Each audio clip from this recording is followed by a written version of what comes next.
ఈరోజు మనం చేసిన మంచి ఎక్కడికి పోలేదు. మనం విశ్వసనీయతతో చేసిన రాజకీయాలు కూడా ఎక్కడికి పోలేదు.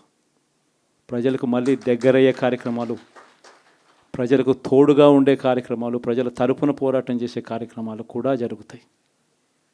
అసెంబ్లీలో బహుశా మనం చేయగలిగింది తక్కువే ఉంటుంది. ఎందుకంటే మనకు వచ్చిన సంఖ్యాబలం కూడా చాలా తక్కువే. పైగా కౌరవ సామ్రాజ్యం లేకపోతా ఉన్నాం. ఏకంగా స్పీకర్ పదవికి తీసుకోబోయే వ్యక్తి ఎంత సిగ్గు లేకుండా సోషల్ మీడియాలో వైరల్ అవుతా ఉంది. వాళ్ళు మాట్లాడుతూ ఉన్న మాటలు. ఒకడంటాడు జగన్ ఓడిపోయాడు, ఇంకా చనిపోలేదు అని ఒకడు అంటాడు. ఇంకా చావలేదు అని ఒకడు అంటాడు. ఇంకొకడు అంటాడు చచ్చేదాకా కొట్టాలి అని ఇంకొకడు అంటాడు. నిజంగా ఇలాంటి కౌరవ సామ్రాజ్యంలోకి మనం పోతా ఉన్నాం. ఆ వ్యక్తి ఇప్పుడు స్పీకర్ కాబోతున్నాడట. ఇలాంటి పరిస్థితుల మధ్య ఆ కౌరవ సామ్రాజ్యంలో అసెంబ్లీలో ఏదో మనం చేయగలుగుతామని చెప్పి నాకైతే నమ్మకం లేదు. కానీ పాపాలు పండే కొద్దీ ప్రజలతో కలిసి ప్రజల మధ్య నిలబడి పోరాటం చేసే కార్యక్రమాలు అయితే రాబోయే రోజుల్లో ముమ్మరంగా స్పీడ్ అందుకుంటాయి. అదే జగన్ పరిపాలనలో కులం చూడలేదు, మతం చూడలేదు, ప్రాంతం చూడలేదు, చివరికి ఏ పార్టీకి ఓటు వేశారని కూడా చూడలేదు. ప్రతి పథకాన్ని డోర్ డెలివరీ చేయించాడు జగన్, మన వైఎస్ఆర్ కాంగ్రెస్ పార్టీ. కానీ ఈరోజు కేవలం వాళ్ళ పార్టీకి ఓటు వేయలేదు అన్న ఒకే ఒక కారణంతో ఏకంగా మనుషులను కొడతా ఉన్నారంటే, ఆస్తులను ధ్వంసం చేస్తూ ఉన్నారు అని అంటే, ఓటు వేయని వారిని అవమానిస్తూ ఉన్నారు అని అంటే,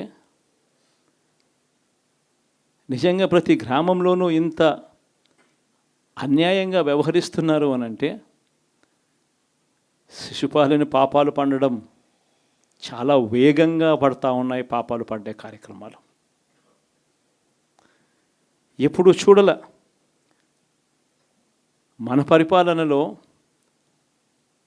మీ జగన్ పరిపాలనలో ఏకంగా మేనిఫెస్టో అన్నది ప్రతి గవర్నమెంట్ అధికారి ఆఫీస్లో కనిపించేది. కలెక్టర్ల కార్యాలయాల్లో మొదలు పెడితే సెక్రటరీల కార్యాలయాల దగ్గర నుంచి, హెచ్ఓడి కార్యాలయాల దగ్గర నుంచి ముఖ్యమంత్రి కార్యాలయాల్లో మన మేనిఫెస్టో కనిపిస్తూ ఉంటే, కనిపించే పాలన మనదైతే, ఇప్పుడు హోర్డింగులు పెడుతున్న రెడ్ బుక్ అని హోర్డింగులు పెట్టి, ఆ రెడ్ బుక్లో కక్ష సాధింప చేయబోయే అధికారులు ఎవరు, ఎవరిని కొట్టాలి, ఎవరిని నాశనం చేయాలి అని చెప్పి ఏకంగా పేర్లు రాసి రెడ్ బుక్ అని చెప్పి దాన్ని ప్రకటించి ఏకంగా హోర్డింగులు పెట్టి, ఆ రెడ్ బుక్ అనేది ఏదో ఘనకార్యం చేస్తూ ఉన్నట్టుగా రెడ్ బుక్స్లో ఉన్న పేర్లన్నింటినీ కూడా మేము వాళ్ళని కొడతాము, వాళ్ళని చంపుతాము, వాళ్ళ మీద అఘాయిత్యాలు చేస్తాము, అన్యాయాలు చేస్తాము అని చెప్పి ఏకంగా నిస్సిగ్గుగా దౌర్జన్యం చేస్తూ ఉన్న పరిస్థితులు కనిపిస్తూ ఉన్నాయి. శిశుపాలని పాపాలు వేగంగా పడుతూ ఉన్నాయి. మొట్టమొదటిసారిగా కేంద్రంలో కేవలం 272 స్థానాలకు 273 స్థానాలకు గాను మెజారిటీ రావాలనంటే 240 స్థానాలకి వచ్చి ఆగిపోయింది బీజేపీ. 240 స్థానాలకి ఆగిపోయిన పరిస్థితులు మొట్టమొదటిసారిగా కేంద్రంలో ఉన్న పార్టీకి పూర్తి మెజారిటీ లేదు.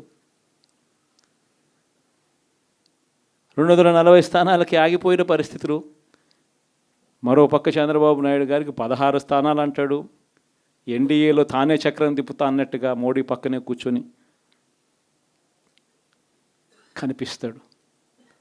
మరి ఇలాంటి పరిస్థితుల్లో కూడా రాష్ట్రానికి రావాల్సిన ప్రత్యేక హోదా అడక్కపోవడం, మరి ఇలాంటి పరిస్థితుల్లో కూడా రాష్ట్రానికి రావాల్సిన ప్రత్యేక హోదా అడక్కపోవడం, అడిగి సాధించుకోకపోవడం,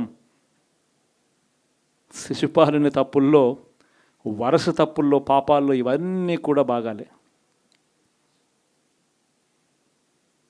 ఇటువంటి పరిస్థితుల్లో కూడా రాష్ట్రానికి రావాల్సినటివి కావాల్సినవి అడగలేని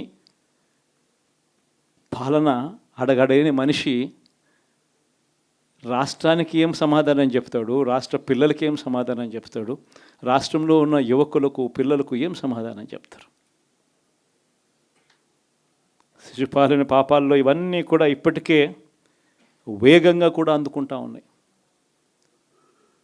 అదే జగన్ ఉండింటే, అదే వైఎస్ఆర్ కాంగ్రెస్ పార్టీ పాలన ఉండింటే ఈ పాటికే విద్యా దీవెన బటన్ అయిపోయి ఉండేది. జనవరి, ఫిబ్రవరి, మార్చికి సంబంధించిన క్వార్టర్కి సంబంధించిన Vidya Deevena fee reimbursement pending. అదే జగన్ ఉండింటే ఏప్రిల్లో ఇవ్వాల్సిన Vasathi Deevena first instalment pending. ఇప్పటికే రైతు భరోసా పెండింగ్, అమ్మఒడి పెండింగ్, చివరికి చిన్న అమౌంట్ అయిన మత్స్యకార భరోసా కూడా పెండింగ్. అదే జగన్ ఉండింటే ఈ పాటికి ఇన్ని బటన్లన్నీ ఈ పాటికి అయిపోయి ఉండేటివి. ఒక్క జగన్ తప్పుకోవడంతో, ఒక వైఎస్ఆర్సీపీ పాలన పోవడంతో ఈరోజు అమ్మఒడి బటనింగా రాలా, రైతు భరోసా బటనింగా రాలా, విద్యా దీవెన పెండింగ్, వసతి దీవెన పెండింగ్. ఇప్పటికే ఇక ఇదే అంటుకుంటూ పోతుంది.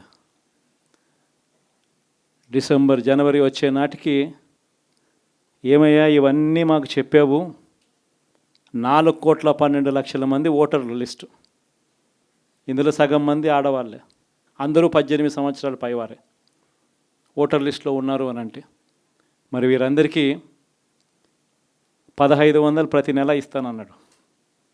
సంవత్సరానికి 18,000.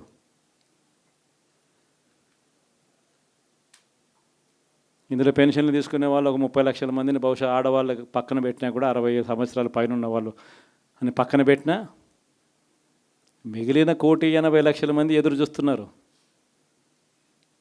అప్పుడే చంద్రబాబు వచ్చేసాడు, చాలా రోజులు అయిపోయింది, ఇంతవరకు మాకు రావాల్సిన 1,500 నెల నెల ఇస్తానన్న 1,500 ఇంకా రాలేదేమో అని చెప్పి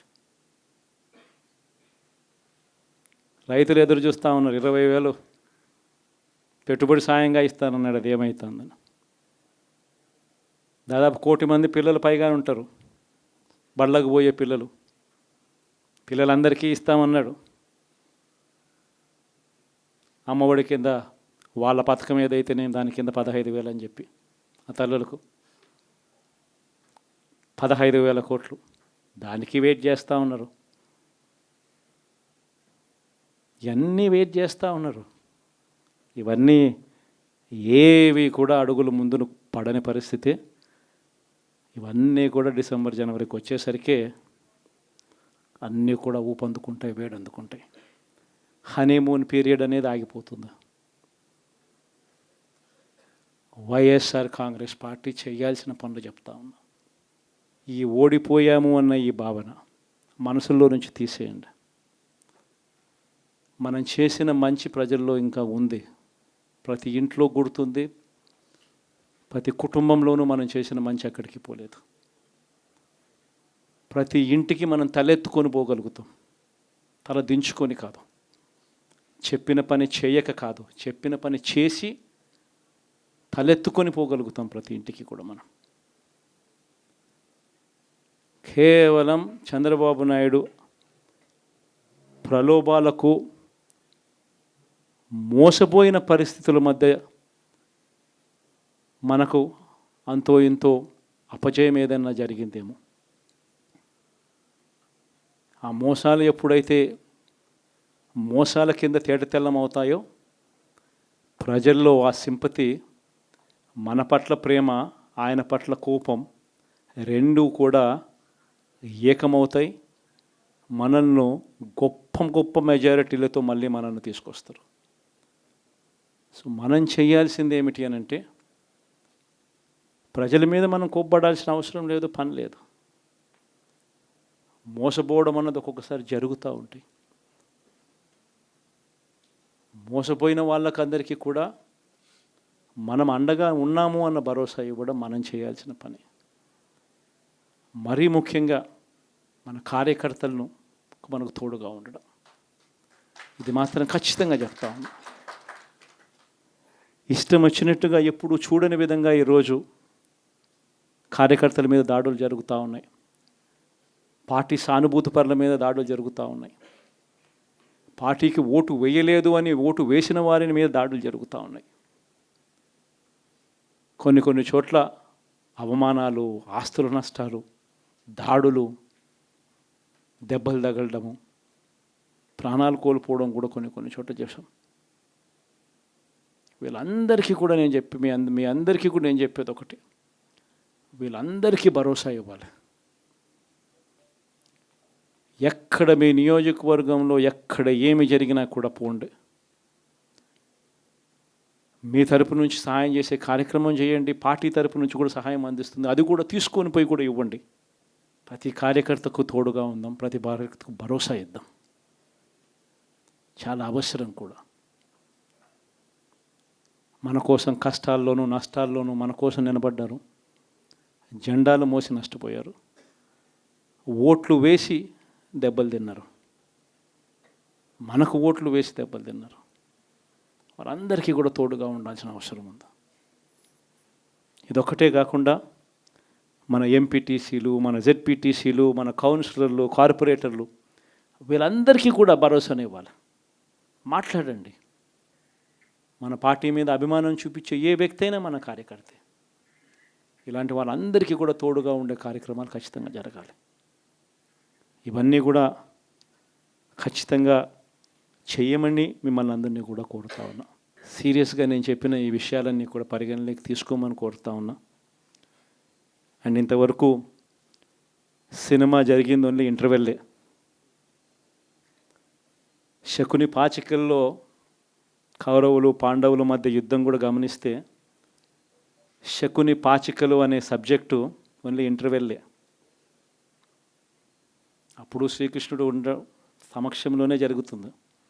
శ్రీకృష్ణుడు ఉండగానే పాండవులు ఓడిపోతారు, శకుని పాచికలతోనే ఓడిపోతారు.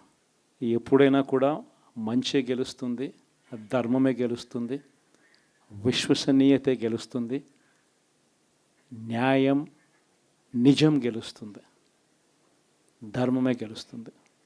మనం ధర్మం వైపునే ఉన్నాం, ధర్మంగానే రాజకీయాలు చేశాం, విశ్వసనీయతతోనే రాజకీయాలు చేశాం, తలెత్తుకొని ఉండే మాదిరిగానే రాజకీయాలు చేశాం. తల దించుకొని పోయే రాజకీయాలు ఎప్పుడూ చేయలేదు. ఒక అర్జునుడు మాదిరి గెలిచి వస్తాడు, ప్రజలు ఆశీర్వదిస్తాడు. కాబట్టి ప్రతి ఒక్కరు ఇది గుర్తుపెట్టుకోండి.